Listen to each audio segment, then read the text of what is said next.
하나님께서 오늘 주신 말씀은 마태복음 20장 17절부터 19절까지 말씀인데요. 한 절씩 교독하고 마지막 절을 합독하도록 하겠습니다.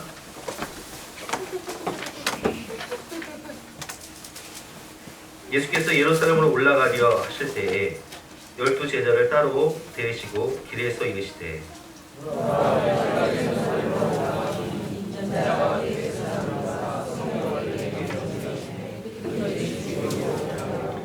읽겠습니다. 이방인들에게 넘겨주어 그를 조롱하며 채찍질하며 십자가에 못 박게 할 것이다. 제3일에 살아나리라. 아멘. 인생의 최종 목표라는 제목으로 본말씀 의지해서 함께 은혜를 나누고 하겠습니다. 여러분, 사랑하는 주님의 아들, 딸 되시는 여러분들, 내 인생의 최종 목표가 무엇입니까?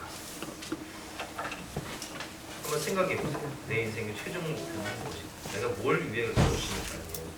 이렇게 아침 일찍 일어나서 저는 이렇게까지 수고하며 살아갑니다. 한번 생각해 보십시오. 어느 대학에 정문에 가면 그 다음에라는 문구가 있습니다. 우리나라 대학은 아니고 외국 대학인데요. 그 대학을 창립한 분이 그 다음에라는 글귀를 이렇게 써놨어요. 왜 그러냐? 이 청년이 그분이 청년 시절의 이야기입니다. 가난한 집에 태어나서 머리는 좋았는데 집이 가난했기 때문에 열심히 공부를 했지만 대학을 졸업할 수 있는 등록금이 없었어요. 그래서 한 믿음 좋은 부자 어르신을 만나서 그분에게 장학금을 입사하고 부탁을 합니다. 그러자 그 믿음 좋은 부자분이 그 청년에게 묻습니다. 그래, 내가 이 장학금을 주면 자네는 무엇을 할 것인가? 예, 우선 대학을 졸업하고 싶습니다. 그래, 그럼 그 다음엔 무엇을 할 것인가? 예, 좋은 직장에 취직을 해야겠죠. 그 다음은 예, 돈을 좀 모아서 결혼을 하고 싶습니다. 그 다음은 아들, 딸 낳아서 잘 살아야겠죠. 그 다음 뭐 할 건가? 아이들을 일단 잘 키워야 될 것이고요.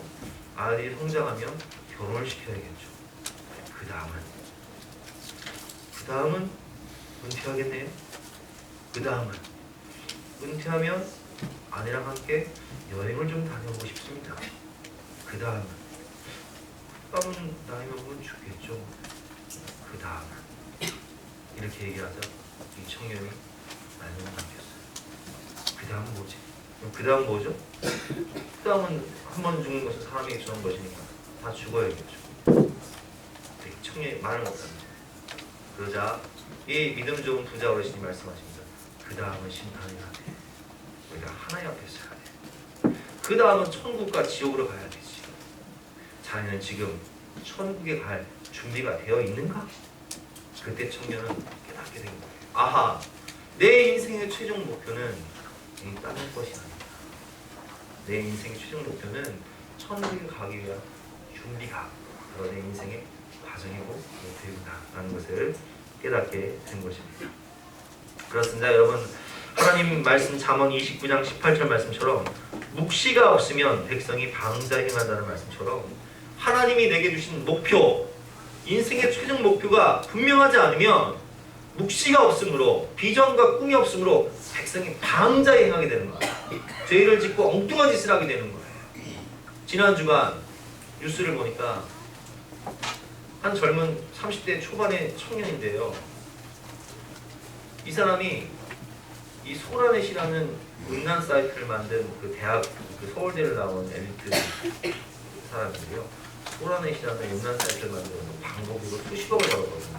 근데 그들이 붙잡혀서 이제 구속되는 과정 가운데 광고비로 그렇게 많은 돈을 벌었다는 것을 알고 이 청년이 새로운 음란 사이트를 만들어서 1년 2개월 동안 무려 15억을 벌었다는 거예요. 근데 경찰 사이버 수사대에서 이 사람을 잡아서 조사해봤더니 놀랍게도 이 사람도 세상에 학교 다닐 때 전교 1, 2등을 다투고 직업이 뭐냐? 법무사예요, 법무사. 돈을 적게 버는 것도 아니에요. 600만 원 이상, 800만 원 가까이 돈을 버는 사람인데 그 부족함이 없는 사람이 하나님 말씀처럼 백성이 묵시가 없으므로 방자행하더라. 인생의 최종 목표를 모르니 그저 돈 버는 데 집중해서 남 죽이고 나 죽이는 인생을 살고 있었던 거예요. 여러분, 우리 그리스도인들은 우리 인생의 최종 목표가 무엇인지를 분명히 알아야 돼요. 그래서 오늘 우리는 본 말씀을 통해서 내 인생의 최종 목표가 무엇이고 그것을 이루기 위해서 우리가 어떤 과정을 거쳐야 되며 그 최후에 우리가 어떤 상을 받게 될지 오늘 본 말씀을 통해서 함께 배우도록 하겠습니다. 첫 번째, 자신의 십자가, 자기의 사명을 알아야 된다는 거예요. 오늘 17절 말씀에 보면 예수께서 예루살렘에 올라가려 하실 때에 12제자를 따로 데리시고 길에서 이르시되 보라, 우리가 예루살렘으로 올라가노니 인자가 대제사장들과 서기관들에게 넘겨지매 그들이 죽이기로 결의하고 이방인들에게 넘겨주어 그를 조롱하며 채찍질하며 십자가에 못 박게 할 것이나 제3일에 살아나리라 말씀하시며, 예수님은 벌써 마태복음에서만 세 번째 내가 예루살렘에 가서 십자가에 못 박혀 죽을 것이고 또한 다시 살아날 것이다 강조해서 말씀하는 것입니다. 예수님은 자신이 이 땅에 오신 이유를 분명히 하셨어요. 우리 아까 찬양했죠. 그가 오신 이유. 그가 이 땅에 오신 이유, 죽어야 살게 되고 온 세상을 회복하기 위해서 하나님의 형상으로 지음받은 인간이 죄를 짓고 타락함으로 말미암아 하나님의 형상이 파괴되고 하나님의 나라에 살던 인간이 죄를 짓고 타락함으로 말미암아 에덴 동산에서 쫓겨나서 에덴의 동쪽에서 서로가 원수가 되어 죽이는 인생을 살 때에 주님은 그런 우리를, 하나님은 그런 우리를 이처럼 사랑하사 독생자를 주셨으니 하나님의 어린 양으로 오신 예수님은요, 인류를 대속하기 위해서 인류의 모든 죄를 담당하시고 십자가에서 죽으시고 우리에게 영원한 산 소망, 구원의 영원한 소망을 주시기 위해서 이 땅에 오셔서 인간의 모습으로 죽으셨을 뿐만 아니라 죄와 사망 문세를 이기시고 3일 만에 부활하셔서 영원한 천국의 소망을 우리에게 주시고 하나님의 나라를 회복해 주시고 하나님의 형상을 회복해 주시고 모든 것을 그 천국 영생을 허락하시기 위해서 이 땅에 오셨다는 것, 자신의 사명을 분명히 알았어요. 그래서 오늘 예루살렘으로 올라가는 길에서 그 길이 죽음의 길이요 고난의 길이요, 그 길이 십자가의 길이요 수치의 길이요 멸망의 길은 아니죠. 조롱과 멸시의 길이지만 그 길을 마다하지 않으시고 자원하는 마음으로 하나님의 시간표에 맞춰서 하나님의 계획을 따라 하나님의 뜻을 따라 지금 예루살렘으로 가고 계십니다. 우리는 자기 인생의 사명을 할 때 열정을 갖고 열심을 가져야죠. 근데 저는 우리 중고등부 학생들 많이 앉아있는데 어린 시절에 내 사명을 몰랐어요. 공부해야 될 이유가 없어요. 백성이 묵시가 없으니 방자행한 사람들처럼 학교는 다니는데 꿈이 없으니 비전이 없으니 공부를 하고 싶지도 않고 수업 시간에 앉아있으면 딴 생각만 들고 자율학습 시간 고등학교 올라가면 9시까지 제가 했었는데 9시, 10시까지 앉아있으라고 하는데 그 시간이 그렇게 고문인 거예요. 왜? 할 공부가 없으니까 앉아서 딴 생각하느라고 몸을 비틀고 막 아이고. 그러고 고등학교를 졸업하고 직장을 다니면서 돈도 벌고 사업도 해보고 실패도 하고 그렇게 다 잃어보고 난 다음에 하나님을 만나고 하나님께 질문을 했죠. 하나님, 제가 무엇을 위해서 해야 됩니까? 저를 이 땅에 보내신 이유가 무엇입니까? 그때 비전을 발견합니다. 하나님께서 에게 꿈을 주시고 비전을 주시고 왜 공부해야 되고 왜 열심히 살아야 되는지 목표가 무엇인지 사명이 무엇인지를 깨닫게 해주시니까 그 다음부터는 제 자세가 달라요. 중고등부 시절에는 제 자리는 학교에서나 교회에서나 항상 저 메인 뒤끝 창가. 그런데 자신의 사명을 깨닫고 비전을 발견하니까 딱 신학대학에 들어가서 제 자리는 항상 앞자리. 교수님 제일 잘 보는 거예요. 집중할 수 있는 자리. 열심히 공부하는 거예요. 왜? 영혼을 살려야 돼요. 하나님 말씀 배워야 하나님 말씀으로 생명을 살릴 수 있어요. 그게 열심히 공부하는 거예요. 누가 시켜서는 공부하는 거예요. 공부하는 게 좋아. 이 말씀으로 생명을 살리고 그러다 보니까 장학금도 하고 졸업을 하게 돼요. 여러분 우리가 왜 공부를 합니까? 왜 직장 생활을 합니까? 왜 돈을 법니까? 왜 그렇게 열심히 자녀들을 양육하십니까? 그것은 바로 우리가 살리기 위해서거든요. 조지 워싱턴 카버라는 땅콩 박사님이라는 유명한 땅콩 박사님이 계시죠. 그분이 살던 시대는 미국이 남북 전쟁으로 인해서 땅이 황폐해지고 아직 노예제도는 폐지됐지만 나라가 혼란한 틈을 타서 떼강도들이 목장을 습격해서 많은 가축들과 또 흑인 노예들을 잡아다가 저 텍사스 지역에 팔던 그런 혼란한 시대였어요. 이분은 흑인이었는데 자기가 태어날 때부터 아주 불행이 시작됩니다. 그의 어머니와 형제들은 그런 떼강도의 습격을 받아서 팔려요. 자기도 끌려가는데 그 목장 주인이었던 마음이 선하고 믿음 좋았던 그분들이 이 자신의 어머니와 이 자식들을 구하기 위해서 사람을 써가지고 당시에 300달러는 엄청 큰 건데 300달러라는 돈을 써가지고 그 사람들을 좀 다시 사오라고 구해오라고 부탁을 해서 그 사람이 구하러 갔는데 다 못 구하고 이 아이만 구해오고 핏덩이 어린 생명 돈 값어치가 없으니까 버리고 가는 생명을 데리고 온 거예요. 그래서 양부모 밑에서 목장 주인이었던 양부모 밑에서 허드렛 일을 하면서 흑인으로서 공부를 하고 싶은데 당시에는 남부 지역은 아직도 보수적이 지금도 보수적이지만 당시에도 보수적이기 때문에 흑인들을 받아줄 수 있는 학교가 드문 거죠. 그래서 그가 공부를 하고자 하는 뜻은 있었지만 받아주는 학교가 없어서 30살이 넘어서 대학을 들어갑니다. 농학자가 됐죠. 근데 그 당시에 이 미국 남부에 어떤 현상이 있었냐면 목화 농사를 했는데 우리 그 뿌리라는 영화를 보면 다 그 흑인들이 목화 농사를 하잖아요. 그 땅이 목화 농사하기에 적합하고 목화를 딱 길러서 그걸로 이불도 만들고 옷도 만들기 때문에 목화 농사가 고수익 농사였거든요. 근데 멕시코 지역에서 이 바굼이라는 해충이 들어오면서 목화 농사를 짓는 농부들마다 다 그냥 가난하게 된 거예요. 왜냐면 바구미가 해충이 다 목화를 먹어버려서 이걸 뭐 수술을 해봤자 수입이 없는 거예요. 사람들이 수입이 없으니까 어떻게 해?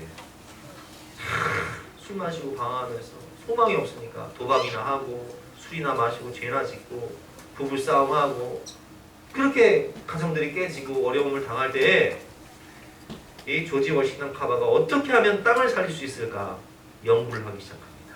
척박한 땅을 살릴 수 있는 방법이 뭘까? 이 황폐한 땅에 뭘 심으면 될까? 목화 농사로 땅이 축토가 돼서 황폐해졌기 때문에 뭘 심어도 안 되는 거예요. 다른 농사가. 근데 연구를 해보니까 척박한 땅에서 잘 자라는 식물이 뭐냐면 콩이 잘 자라고요. 또 고구마가 잘 자라고 땅콩이 잘 자라요. 그래서 그걸 이제 심게 한 거예요. 그걸 심으라. 그러자 노인들이 이렇게 얘기합니다. 이 사람아 그거 심어서 어디다 쓰려고 돈이 돼야지 수익이 돼야 될 거 아니야. 먹고 살아야 되는데. 근데 일부 가정들이 이 박사님의 의견에 순종을 해서 땅콩을 심어서 풍자가 일었어요.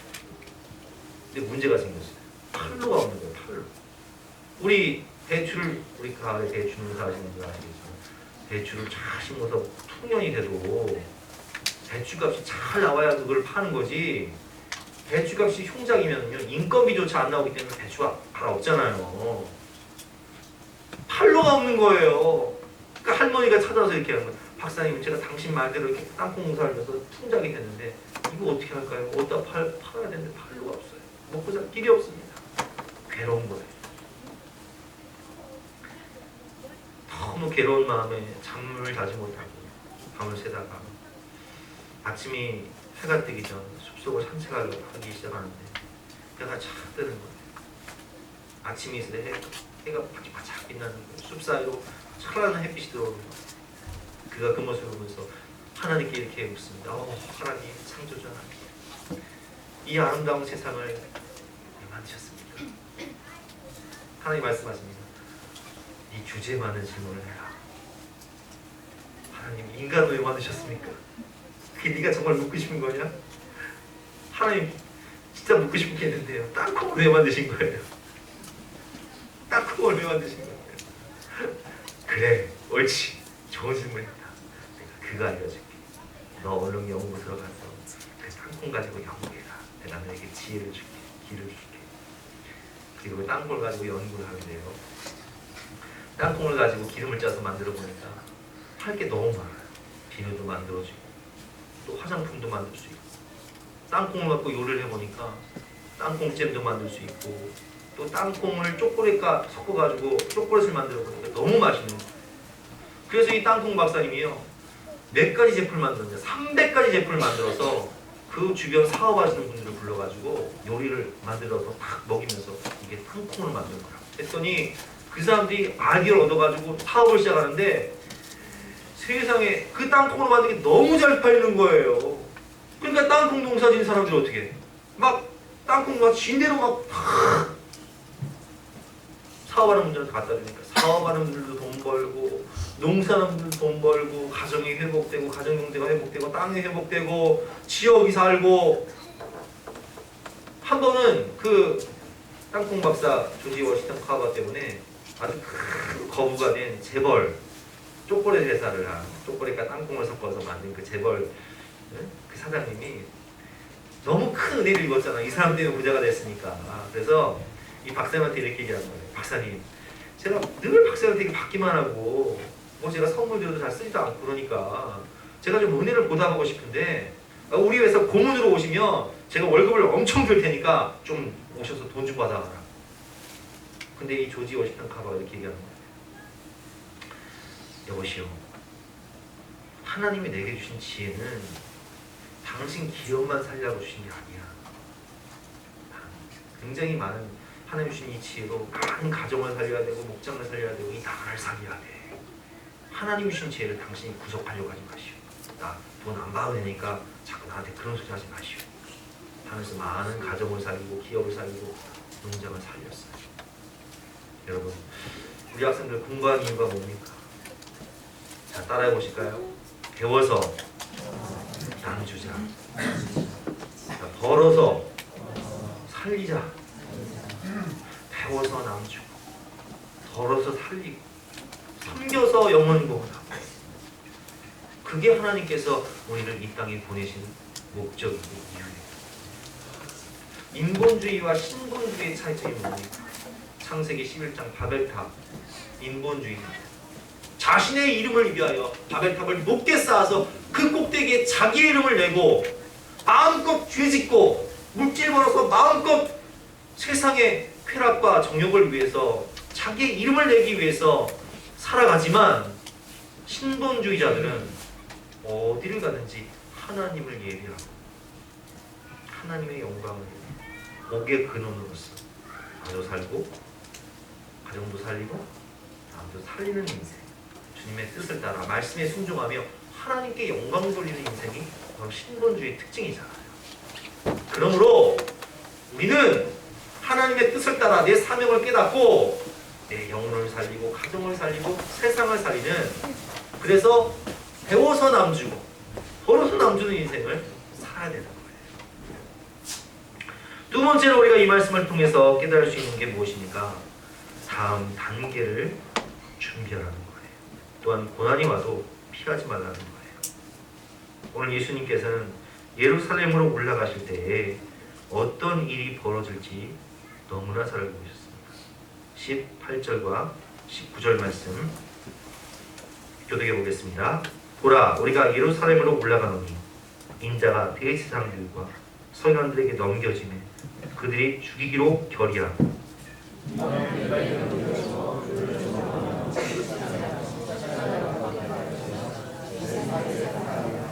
아멘. 예수님은 예루살렘에 올라가시면 오늘 본문의 말씀처럼 인자가 메시아로서 온 하나님의 아들인 내가 대제사장들과 서기관들에게 넘겨지게 될 것이다. 사내들인 공의원에게 넘겨지게 될 것이다. 사내들인 공의원은 예수님을 신성 모독죄로 죽이기로 결의하고, 그리고 19절 말씀처럼 이방인인 로마 총독 빌라도에게 넘겨지게 되어 그들이 예수님을 조롱하고 채찍질하며 십자가에 못 박게 할 것이나 거기서 끝나는 것이 아니라 제3일에 살아나리라. 다음 단계, 내 앞으로 내 인생에 어떤 일이 펼쳐질지를 다 알고 계셨어요. 다음 단계를 아셨다는 거예요. 근데 그 다음 단계가 어떤 단계냐? 고난과 시련. 여러분, 우리는요, 하나님이 주신 비전과 계획을 따라 살다 보면 장기 계획과 단기 계획이 있어요. 다음 단계를 알아야 돼요. 저도 하나님을 만나고 제 인생의 사명을 깨달은 다음에 계획을 세웠어요. 아하, 내가 이래서 신학대학을 들어가고 신대학을 졸업한 다음에 대학원은 어딜 들어가야 되고 뭘 준비해야 되고 교회를 개척하기 위해서 뭘 준비해야 되는구나. 이렇게 단계가 있잖아요. 훈련받아야 될 단계가 있듯이 다음 단계가 있다는 것이고, 그 다음 단계를 준비해야 되는데 그 다음 단계가 뭐냐? 오늘 말씀을 보면 그 다음 단계는 고난과 시련이에요. 십자가는 멸시와 수치와 조롱. 자, 제가 여러분들에게 묻겠습니다. 십자가의 사명은 추상적인 것입니까? 지극히 현실적인 것입니까? 지극히 현실적인 것이죠. 왜? 재판을 받고 끌려가서 찢김 당하고 가시면류관 쓰고 채찍질 당하고 멸시와 수치와 조롱을 당할 뿐만 아니라 십자가에서 못 박혀 마지막 피 한 방울, 마지막 물 한 방울까지 쏟아내는 그것이 추상적인 것이 아니라 지극히 현실적인 고난이라는 거예요. 그 길은 고통의 길이요, 수치의 길이요, 멸시와 모욕을 받는, 살이 찢어지는 구체적인 고난이 동반되는 고통이 수반되는 길이라는 거예요. 여러분, 하나님께서 우리에게 주신 뜻을 이루기 위해서, 비전을 이루기 위해서 땀 없이, 눈물 없이, 뼈를 깎는 고통 없이 이룰 수 있는 게 뭐가 있습니까? 그러기에 우리는 학생들은 공부해야 되고, 직장인들은 사명을 따라 직장생활 열심히 하고, 교회 직분 열심히 감당하고, 어머니들은 눈물로 기도하고 사랑으로 헌신하면서 가정을 섬기고 영혼을 구원하기 위해서 뼈를 깎는 고통을 가지고 십자가를 지고 나가는 거죠. 두 번째로, 이 십자가의 길은요, 주변 사람들이 이해를 못하는 길이에요. 오늘 예수님께서 제자들에게 분명히 예루살렘에 올라가면 대제사장들, 서기관, 바리새인들이 나를 공에 넘겨줄 것이고, 그들은 나를 죽이기로 결의하고 이방인들에 넘겨줄 것이고, 나는 십자가에 죽을 것이고 3일 만에 부활할 것이다 라고 말씀하시는데, 그 말씀의 뜻을 제자들이 이해할까요, 못할까요? 못하고 그 다음 본문을 보면 누가 예루살렘에 올라가면 예수님 마음이 되시면 좌의정이 되고 우의정이 될 것이냐, 요거 갖고 싸우고 있어요. 그러니까 예수님의 뜻을 이해해요, 못해요? 하나님의 뜻을 분별해요, 못해요? 이해를 못해요. 하나님이 내게 주신 비전과 목적, 사명을 따라 내가 살려고 이 고난의 길, 십자가의 길을 가려고 하면 사람들이 나를 이해 못하고 이런 소리를 해요. 도대체 왜 그 길을 가려고 하시는 거예요? 여러분, 제가 신학 시작할 때도요, 많은 분들이 저한테 그런 얘기를 했어요. 교회 개척할 때도 많은 분들이 그런 얘기를 했어요. 세상에 교회가 많은데 왜 굳이 교회를 개척하려고 해요? 생각해보세요. 우리 교회가 아니면 우리 교회만이 구원할 수 있는 영혼들이 있어요. 우리 교회가 아니면 구원받지 못할 영혼들이 있다고요. 하나님 뜻이잖아. 어떤 분들은 사업을 시작하려고 하다 보면 사람들이 이렇게 얘기해요. 아니, 그냥 안정적으로 직장만 하지. 근데 경제도 어려운데 뭐 이렇게 사업을 이렇게 애써요? 왜 그래요? 하나님이 내게 주신 비전과 사명이기 때문에 하는 거예요. 남들이 이해 못해요. 실제로 고난이 길이 있어요. 그러나 그 길이 돌아보면 그 길이 생명길이고, 그 길이 진리고, 그 길이 내가 살고 우리 가정이 살고 남의 가정을 살리는 길이었더라고요. 아멘? 그러기에 우리는 다음 단계를 준비하되, 고난이 와도 시련이 와도 피하지 말고 주신 십자가 따라 전진하는 거예요. 그러면 어떤 결론이 올까요? 그러면 부활의 소망이 있습니다. 영원한 소망이 있습니다. 마지막입니다. 영원한 것을 최종 목표로 삼아라. 십자가 외에 부활의 소망을 바라보라. 오늘 본문 19절 말씀이죠. 십자가에 못 박게 할 것이나 제3일에 살아나리라. 아멘. 최종 목표와 그에 따른 보상을 주님은 확실히 알고 계셨고, 오늘 제3일에 살아나리라 이런 말씀을 원어로 해석해 보면 내가 하나님의 은혜로 일으켜 세워짐을 받으리라. 그러니까 나를 일으켜 세워주시는 분이 누구세요? 하나님. 부활의 소망을 주신 분이 누구세요? 하나님. 일으켜 세워짐.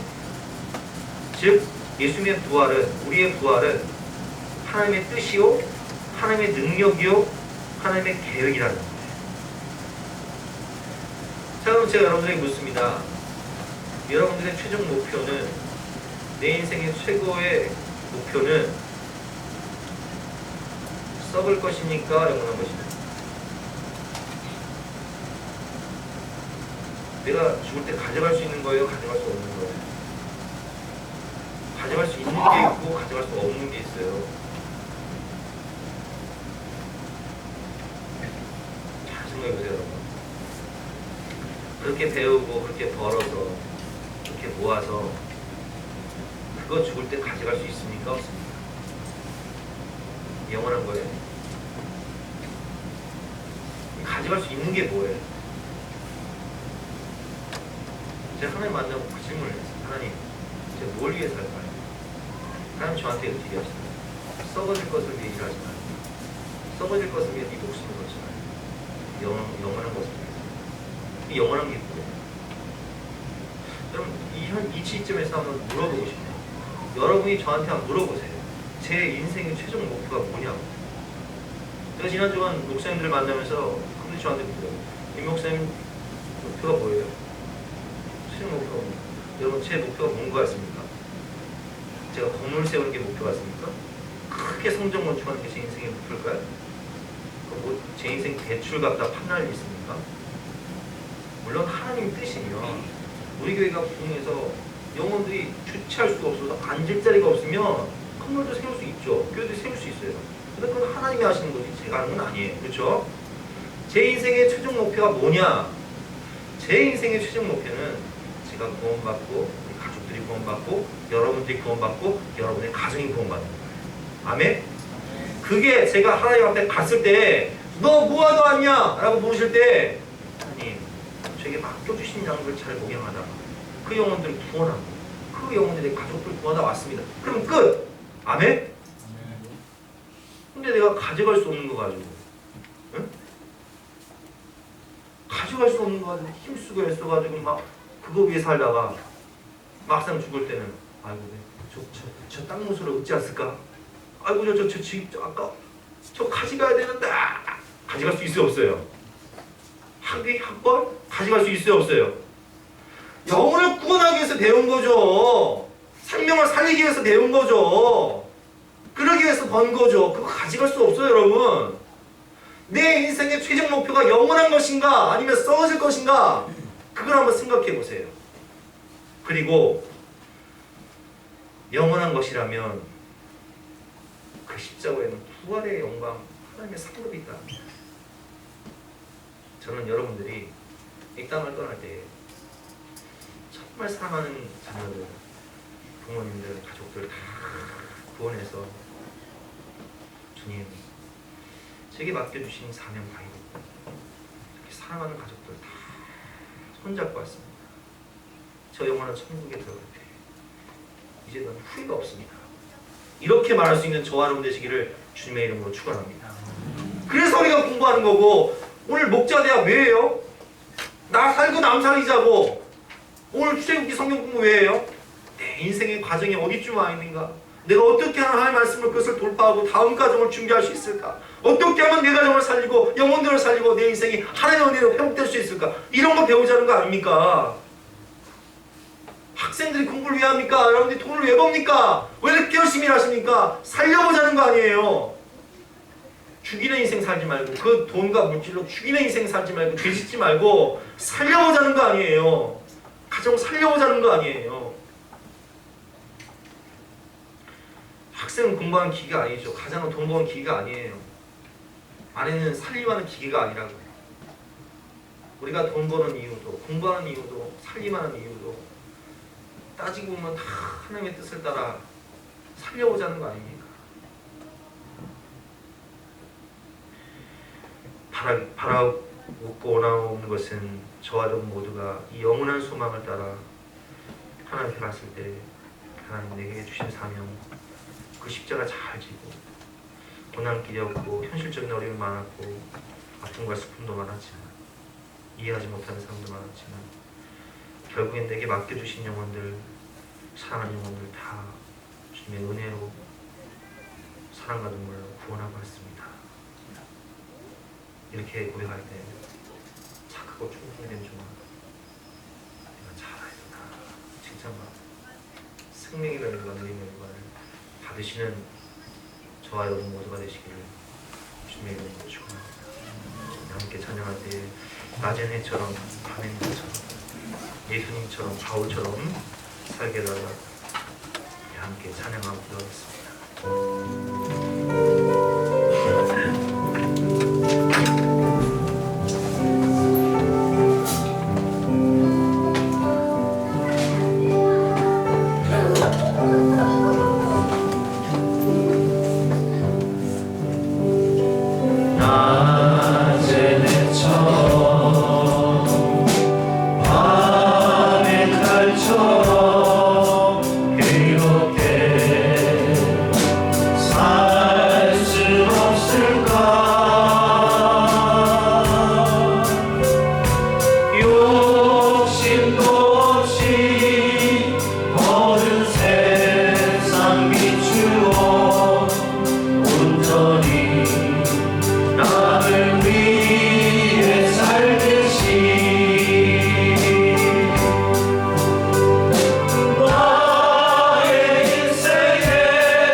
완전히 모든 것이 헛되더라도 가져갈 수 없었기 때문입니다.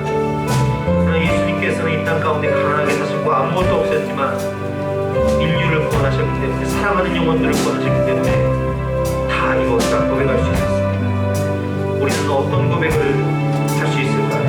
하나님, 내가 인생을 마치는 순간 사랑하는 영혼들을 구원하고 다 이루었다고 고백할 수 있는 예수님과 같은 삶이 될 수 있도록 하나님 나를 붙잡아 주시옵소서. 주신 십자가 붙잡고 사명을 이룰 수 있도록 도와주시고, 고난과 시련과 어려움에 하도 다음 단계를 준비하며 부활의 소망을 가지고 영원한 소망을 가지고 살아갈 수 있도록 도와주시옵소서. 간절한 마음으로 기도하며 나가시겠습니다.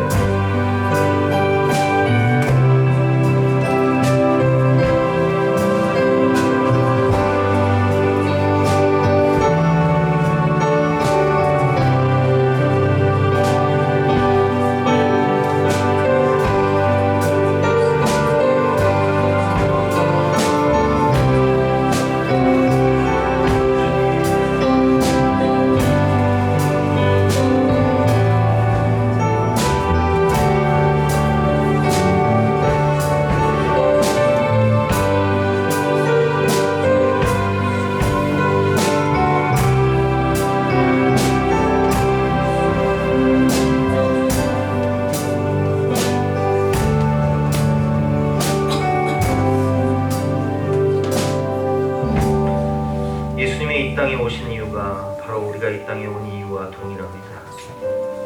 모든 세상을 회복하기 위해서 십자가에 죽어짐으로 부활하셔서 우리에게 산 소망을 주신 것처럼 우리 또한 예수님처럼 살아갈 수 있도록 다시 한번 찬양하고 고백하도록 하겠습니다.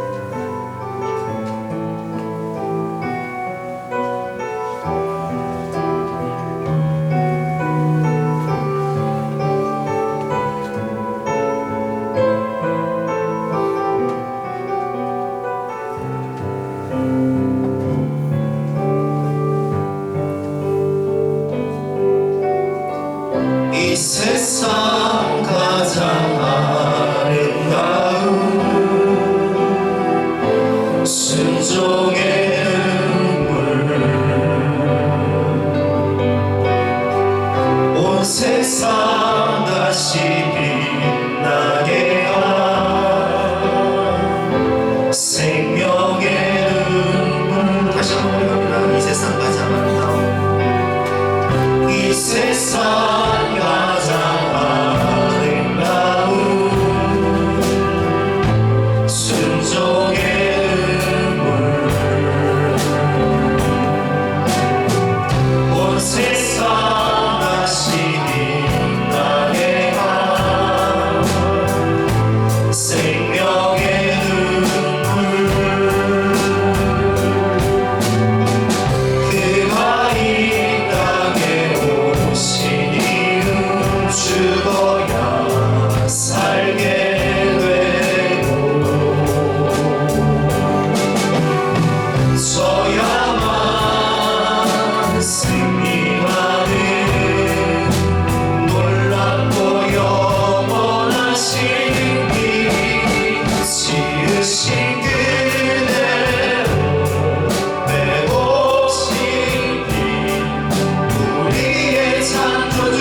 이제 우리에게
짐승이나 주감으로 오실 때 죽기까지 나를 오니 저들 대답하였다네.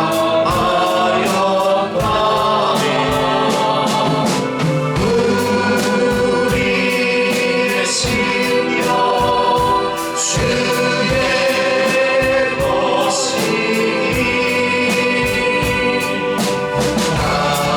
당신의 영상 만드소서. 주님도 따라 살아갈 동안 사랑과 주소 늘 같이 오리라. 주님께서 이 땅에 오셔서 십자가를 지신 이유는 오직 그 길만이 우리에게 생명을 주고 그 길만이 우리에게 하나님 나라를 회복시켜 줄 수 있고 그 길만이 우리에게 하나님의 형상을 회복시켜 줄 수 있는 유일한 길이었기 때문에 그 다음 단계가 수치요, 멸시요, 고난이요, 시련인 줄 알면서도 주님께서는 온전히 하나님의 계획을 따라 그 골고다의 십자가 길을 가셨습니다. 그리고 죽으셨을 뿐만 아니라 다시 살아나심으로 우리에게 부활의 산소망을 주신 것처럼 우리도 우리의 가정과 자녀와 부모님과 사랑하는 모든 성도님들을 살리기 위해서 하나님의 미랄이 될 수 있도록 도와주시옵소서. 내가 죽어지는 것이, 내 자존심이 죽어지는 것이, 내 혈기와 오기가 죽어지는 것이 내 자아로서는 할 수 없사오니 주님의 은혜로 주님의 사랑으로 온전히 죽어져서 하늘의 미랄됨으로 많은 영혼을 권하는 생명의 통로가 되었어. 착하고 충성된 주가 내가 잘하였도다 칭찬받고 사랑하는 모든 가족들과 영혼을 구원할 수 있는 우리 모두가 될 수 있도록 은혜를 베풀어 주시옵소서. 감사드리며 거룩하신 예수 그리스도 이름으로 기도드렸사옵나이다. 아멘. 다 같이 나와서 결단